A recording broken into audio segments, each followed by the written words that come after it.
DJ Envy slammed with real estate scam.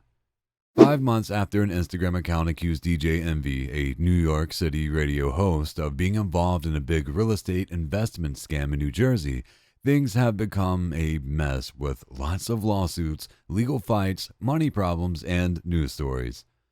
In over 20 court cases filed recently, many investors are saying that Cesar Pina and his wife Jennifer, who are developers in New Jersey and have famous friends, cheated them in different ways. They claim they got scammed through house flipping, an apartment project that got stuck, or a startup promising small real estate investments.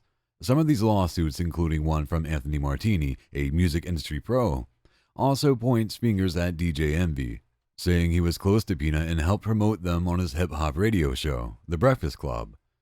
They even accused Envy of helping the scammers, but Envy says these allegations are false and that he was scammed by Pina too.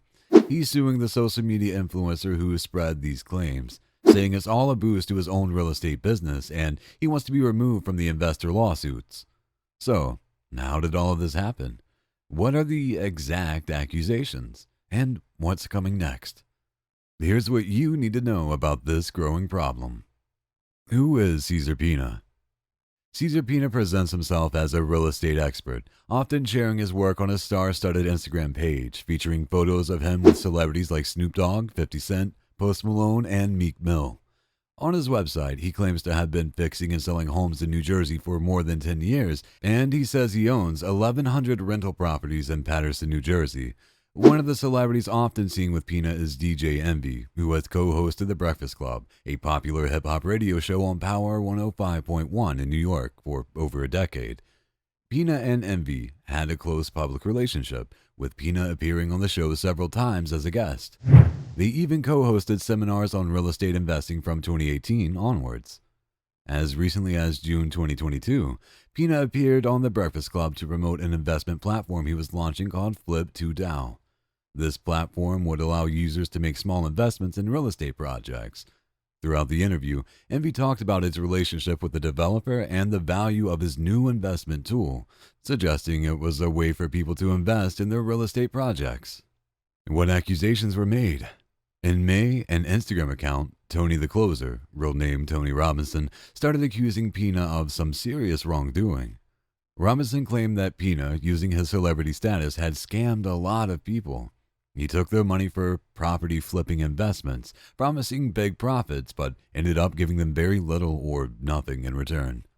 Robinson also accused Envy of being involved in the fraud by promoting Pina to his listeners. Robinson called the radio host names like thief, criminal, and scammer, saying he had taken millions from investors and helped with a Ponzi scheme. These social media claims turned into a bunch of lawsuits filed in New Jersey state courts.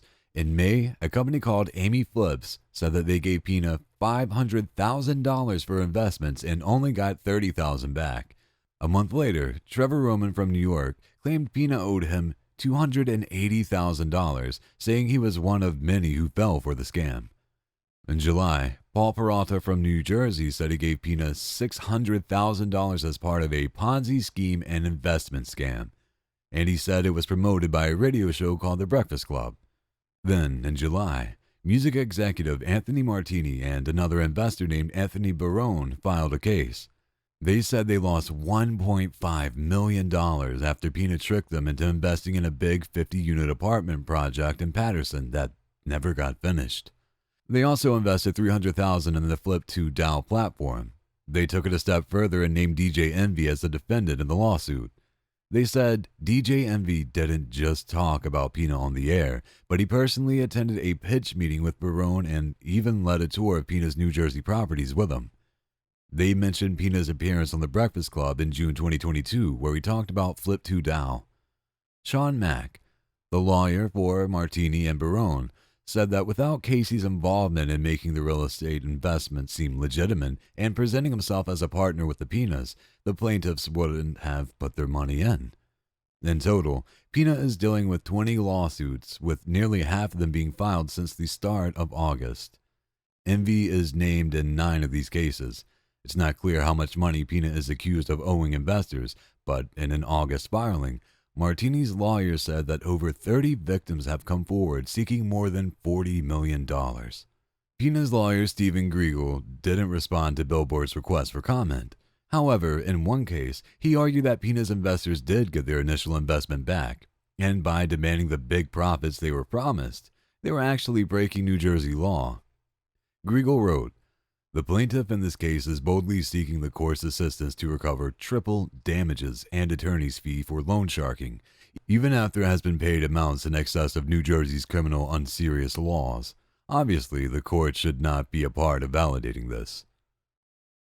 It's worth noting that there haven't been any criminal accusations against Pina or Envy, despite Tony the Closer's claims.